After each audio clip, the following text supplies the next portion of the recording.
And we're live. Hey guys, what's going on? It's Jamie, Dean, and Kylie coming at you live from all over the world right now.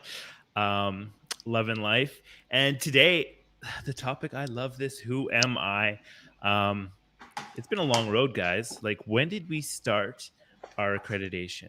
Do you remember what month it was? What date it was? November. It's been 6 months.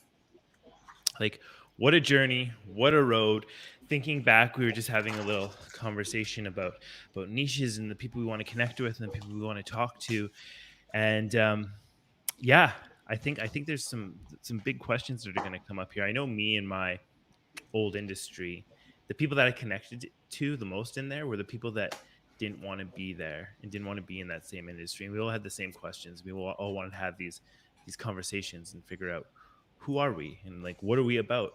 And the biggest thing I love with this question is when you ask somebody who they are and what they do, the number one answer they'll tell you is their job. That's the first thing people will usually say. They're like, oh, well, I'm a lawyer, or I'm a doctor, or I'm a this. And I think that's really interesting, because there was one question that we asked when we like learned coaching, or we started to be coaches, and it's more along the lines of asking someone like who they are rather than like what they do. And yeah, I'd love to delve into this a little bit more. What are you guys' thoughts on that? Do you find that too, when you meet someone and the first thing is like, what do you do? That's always the first question, right? I mean, I've been certainly probably guilty of asking it, and I've definitely been guilty of answering that way. 100%. Yeah, Dean. It's interesting because you go to a party, and that's the first. It's almost like a way to gauge where you are in it's like society hierarchy, right? Because if you say like, oh, I'm a lawyer, so I say, oh, okay, and then it kind of triggers this pathway to other possibilities, like oh, he's quite nice, oh, he's probably got wealthy, oh, he's quite respectable, all this, that stability, security. And the same is for blokes as women as well. It's almost like it's a way to gauge where they are and if we're compatible or not. Because as sad as it is, if you're quite low down, if you've got like a job that's not it's respected, but it's not deemed in this kind of light that how we perceive it, then the conversation could, go very quickly. And that's a sad reality. It's not a case of I like you because you're cool, or I get on with you, or I enjoy talking to you. It's a case of, yeah, maybe it's almost like the caste system. It's like the first world caste system. So yeah, identity is huge, but what I find interesting is if you cling on to that, I am a lawyer, I am a banker, I am a plasterer, or whatever the case may be. What happens when you lose your job? Who are you then? You lose your identity. Yeah. Right. And Dean's so right. When you're speaking about the party thing, or even in the workplace, people huddle together. So you're at a party and you see like one corner's this group of people, one corner's that group of people. You see it in the workplace, all the PAs and secretaries stay together. And, if you talk about law, but all the lawyers stay together. And a few doctors, surgery, and you see these people like huddle together. And I guess it is going into that comfort zone, isn't it? I identify it as this. So I'm comfortable in this level. Mm-hmm. And heaven forbid I go out and go to that other tribe. They might reject me because I'm not what they are. Yeah. Totally. Oh no, we can't stand over there next to the cleaners. Or what will people think of me? It's quite pathetic. But I think it happens on quite an unconscious level. I don't think I think we might be aware of it for a second, and then it kind of becomes like autopilot. Mm-hmm. Not for everyone, but for some, absolutely. You see it in parties, you see it, it's a pattern that always merges. And then there's kind of the floaters that kind of like, they're like free-spirited, and they're just like people for people's sake rather than like people because of their, salary tag or what department they work in or where they are in the company hierarchy. Yeah. There were two times in my life where I felt that, um, I guess you'd call that difference, that hierarchy. And one time was when I traveled to Australia, and I was working, one of the jobs I was working on the street collecting money for charities or whatever, right? And I was working there, having a pretty good time, like doing my thing, chatting with people and just like loving life. And I stopped this one guy, big dude, like big guy, and we started chatting, and he was like really interested in like me and what I was doing and where I had come from and like all this different stuff. And we just started chatting, and he was just like in awe about the fact that I had like dropped everything, quit my job, left Canada, came to Australia, and did all this stuff. And I found out that he was an NHL hockey player. He was a professional hockey player, and he was sitting there in awe about my life and what I was doing. And he was, to me, to him, I was free. I was free of everything, Mm. and he was trapped in what he was doing. And it was such an unbelievable switch. I bet you any one of us that idolize our football players or hockey players or sports players or musicians, anything, we hold them all up here, and those people are just the same as us. And whether you're doing anything, making millions of dollars a year, if you're feeling trapped, you're feeling trapped. Yeah. And when I had that conversation with that guy, man, I wish to this day that I remembered his name and like knew who he was, because it was like such an amazing aha moment. And then the second time I had that scenario, I was when I went to Mexico in my van, and I was driving down, and it was like the conversations I have from people who'd see my old beat up van, and they'd want to come hear my story and hear about me just again dropping everything and like driving across the country. It's that whole dropping everything that people are just like, oh, like, you can do that. You can just let Sure. everything But go. in that sense, And Jane, what's quite interesting. Sorry, go on. Sorry, my live cut there. So I no, interrupted no, you. no, no, Sorry. no, no. That's just the point, that it's just like it's that dropping of everything. It's that like letting go that people really like, they kind of like want to connect with, because I Mm, feel a lot of people are trapped. They feel trapped. absolutely. But what's quite interesting is the idea that you have no identity where you're going, right? Mm. You've left it behind. You're almost like a blank canvas, and people are like more intrigued because they don't know who you are from Adam. And it's like, so where's he come from? What's he done? Has he kind of robbed a bank? Has he got some skeletons under the floorboard somewhere? I mean, it might sound strange, but there's a curiosity with drifters and strangers and travelers and backpackers where they're almost reinventing themselves. Especially that's what I was doing, and it's true that when you go into a place and you show up out of nowhere, just a van and a puff of smoke, it's like Oh, there's an identity here. There's a guy that we don't know. What's his story? What's he done? Where's you see what I mean? And there's in a sense that yeah, like at a party you want to know people's identity, but here it's almost like an identity that they don't know, but they're going to take you on face value, but they don't know anything Have you about ever you. experienced that, Dean, about the like reinventing yourself when you travel? I know that was a draw to me, because like I'd be Mm, someone where I lived, and all my friends would see me a certain way, and I felt like I always had to live to be that person, whether I was like the partier, the guy that could like drink the most or do whatever, chug the fastest beer. It's like that's who my friends and peers knew me as. But when I traveled and went somewhere else where nobody knew me, I could be the fastest reader. I could be, you know what I mean? You can like recreate yourself however you really want to be. And I know for me, that was an amazing thing. And maybe that's what these other people are sensing too, that you run into. It's not only do they not know you, but they can sense that this person is kind of like reinventing themselves. This person mm, doesn't really do this. Like me in the van story, a month before I bought my van, my best friend had a van like that too. And I was like, you wouldn't catch me dead in that thing. And now I'm living in it. You know what I mean? It's it's yeah, pretty fun. but yeah, if we were talking to clients, we would be asking them, like, who do you believe you are? And then we would get some kind of answer, whether it was a bold statement as I'm a lawyer or I'm a doctor or I am not enough, or I am the person that doesn't finish something. And then we would be tapping down as to the whys, how that's come about, and what that means to that person, why they believe that, what events have happened. So if I was to say that to you guys now, do you feel like you've got the full picture of who you are, or do you feel like you're still building? Because I do. I feel like I've shed a load of layers, and like Jamie, I've used this statement quite a few times, that I feel like I've got a blank canvas and it's kind of there to be painted.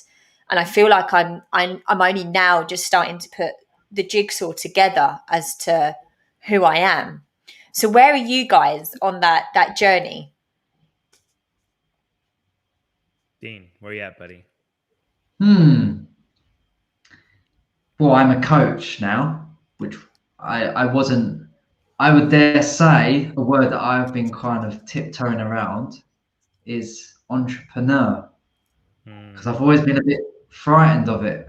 It's almost like a level which has always been above me, and something that that guy from Romford, the working class lad, will never reach, will never. But that's in my head, right? It's no one else thinking that. They've got other things on their plate. But in my mind, that's the. So I kind of am tapping into that. And yeah, almost like a traveler, I've always identified as that, since I was 22. And I'll never ditch that, because that's a part of who I am, my identity. Yeah, And creative there's soul, a writer, someone who wants to bring people together, a community leader. I mean, that's something that I'm growing into. So yeah, I'm just like molding and shifting and adapting all these. I don't know, and I was going to especially when say, I'm looking up to people and being more to inspired come by though, Dean. people. It's almost like I'm adopting. But Absolutely, yeah. I think for everyone, for us three, for everyone watching, you're not rigid. You're always going to be changing and shifting and molding, and you know, and if you're into different things and hobbies, and you're going to pick up different passions, and you're going to go all over the place. There's enough for you to be spread. It's not just you've got to focus on one area. That's my take, anyway. no, I love that. And you, Jamie? I feel like I am right at the beginning. I feel like I'm at the beginning of my journey. Really, it was like, yeah. I mean, that's the easiest way to explain it. It's like and it's interesting though. It's like I'm at the beginning of this journey, and it's like I have all of this knowledge, but there's so much that I have to like still let go of.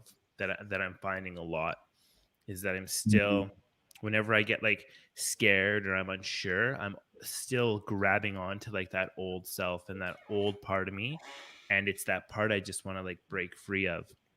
And I mean, literally me like selling my house is like the ultimate of like breaking free. It's crazy. I didn't really realize how much weight like this decision has on like me and like moving forward and stuff like that. I thought very lightly on it. I'm like, so what, I'm selling a house, it's not a big deal. But it's like what it represents, and like the part of my life it Mhm. represented, and how I'm going to be moving forward and where I'm going. It's I think it's a lot bigger than I actually like let sink in. So for me, I believe this is like the start. This is like Mhm. where I'm going to define myself. And when somebody asks, it's like, who are you? It's like, I'm, Mhm. I'm, I'm just a traveler. I'm just new. I'm just trying to figure my life out. Like I don't know who I am right now, but I just want to be. I guess the idea is I want to go back to I just want to be good, and what good means to me is just being like a wholesome person that just wants to make the world a better place. And I want to start from something like that and start like living that, like walking the walk. You know what I Mhm. mean? And I feel, Absolutely. especially like going into the van scenario, the amount of like freedom, the amount of time, and the amount of like no worries in the world that comes along with that lifestyle is just like, it's very freeing, and it's going to be exciting to do. But yeah, so I'm just at the beginning, and it's just like a Yeah. baby again, just soaking it all in. But the thing is that you said you don't know who you are.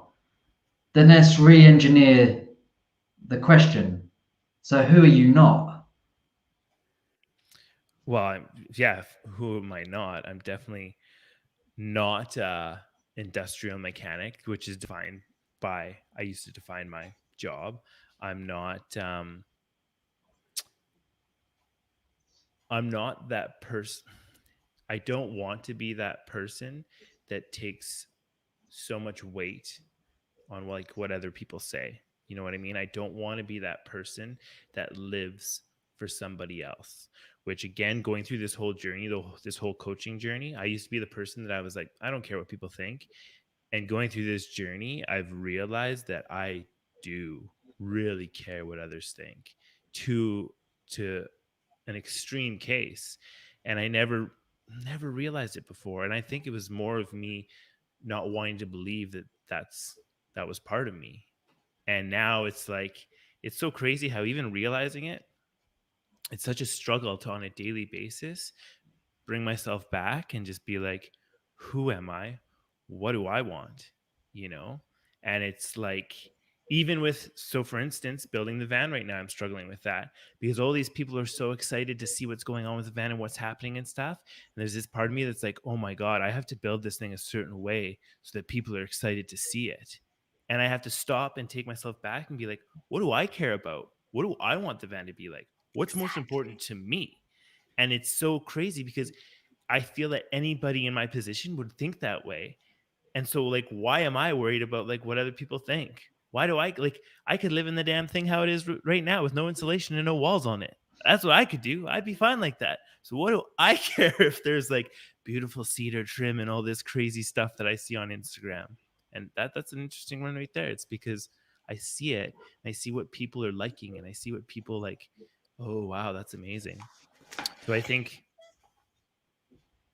So, guys, if I could ask both of you, who are you, or who, but no titles in terms of business, as in like coach, entrepreneur, like to the core of you, because I'm thinking I want to answer that like I'm Kylie. I'm a goddamn fighter. I can go to my lowest and I can pick myself up even when I think that I can't. I can dig deep and I can do that. I'm an empath and I'm proud, and I don't think that makes me weak. I'm proud of that. I am I like to go above and beyond for people because that brings me joy. And I know that's a little bit selfish, but seeing someone else happy brings me so much joy. And they're things that I am and that I'm proud of who I am. Like no title about jobs or so. Who are you? No jobs, no job titles. I'm Dean, and I am an international playboy. No, no. yeah. um, I, I am creative, individualistic. Oh, that's a mouthful. Oh, Individualistic, powerful, and in a seeker of truth, a seeker of light and love. you sound like a god, like some Greek god. I meant that seriously. Okay, I'll say that. Yeah. But yeah, creative seeker of truth. I want to. I think that's important to me, and to be an individual at times, and also to care about the collective also. But there's a nice correlation between both. One doesn't outweigh the other. I see Jamie? that, Nadine. I agree with that. I like that. Um, I'm Jamie, and I'm a doer. I think Oh, that no. that one word, if it's the one thing I can do. It's like when I look back to all these things I've done in my life, it's just because I've done it, and it's not. I wouldn't call myself a goal setter. I wouldn't say that I like strive for excellence, but when the time comes, it's like, I'll do an imperfect action. It's like, those are the things I'm finding right now are my strengths. And yeah, it's nice. It's nice to have that one word, that one that one word that just sums it up. It's like, want something done? Let's do it. Let's get her done. Jamie's your man. So if you had a client that came to you and said, "Guys, I'm feeling lost. I've got no idea who I am, and I'd quite like to know who I am." Like, how would you go about that? I know you don't give advice, but what guidance, what kind of questions might you ask? Hmm.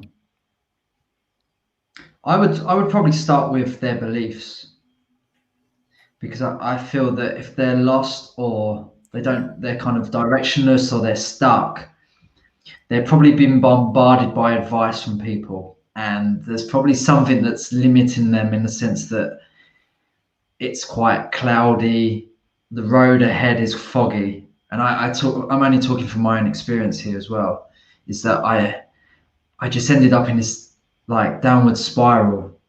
And yeah, I would kind of find my way out, and it'd be like a maze. I was in a maze, and I'd find one way, and I think, oh great, I'm gonna, this job, or this decision is going to lead somewhere, and all of a sudden there's another wall, and I'm like, oh, so I have to go back, and it's like, oh fuck, I'm back here again.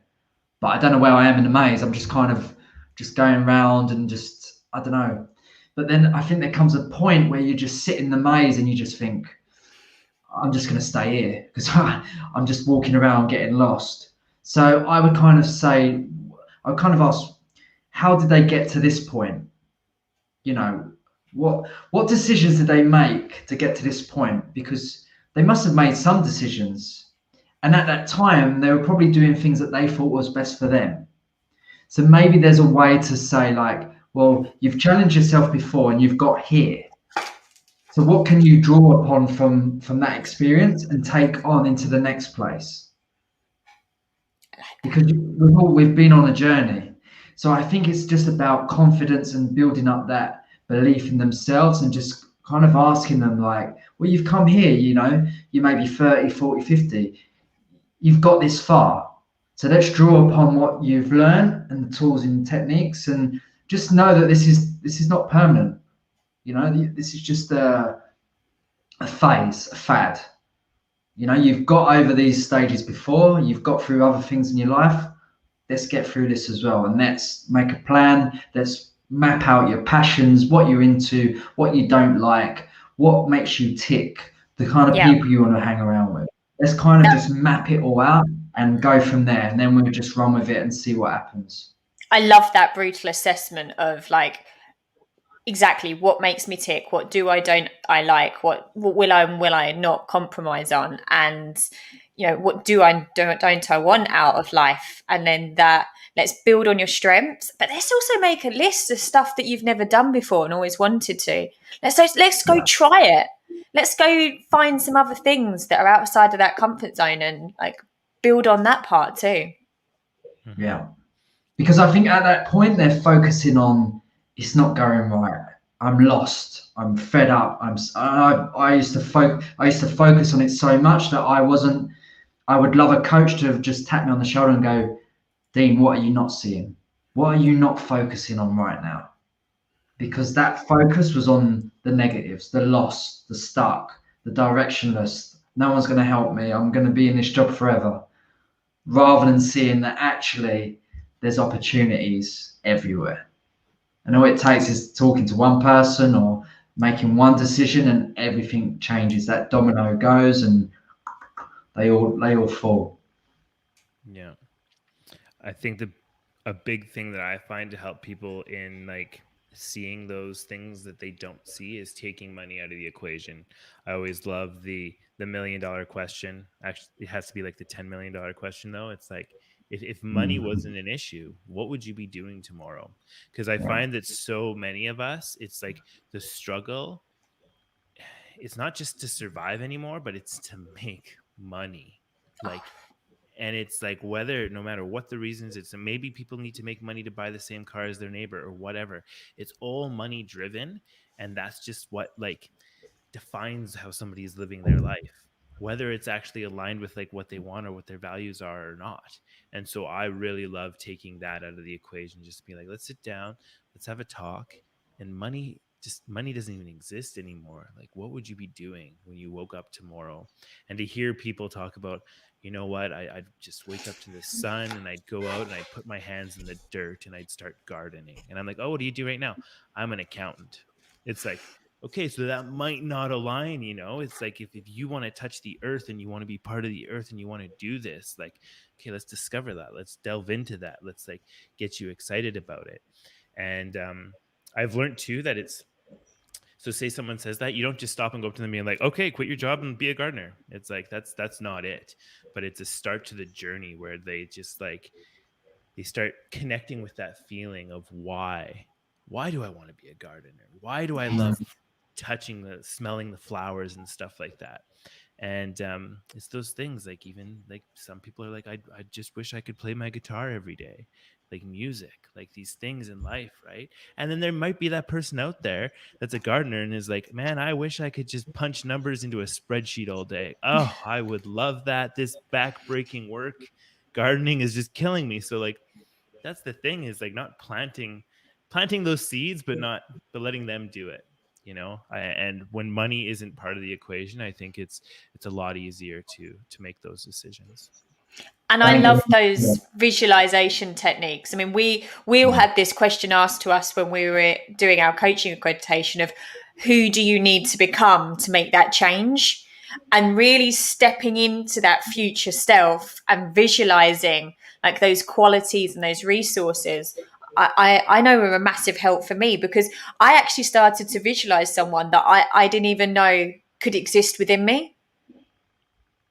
Yeah, Oh, really? that's a powerful one. Who do you need to become?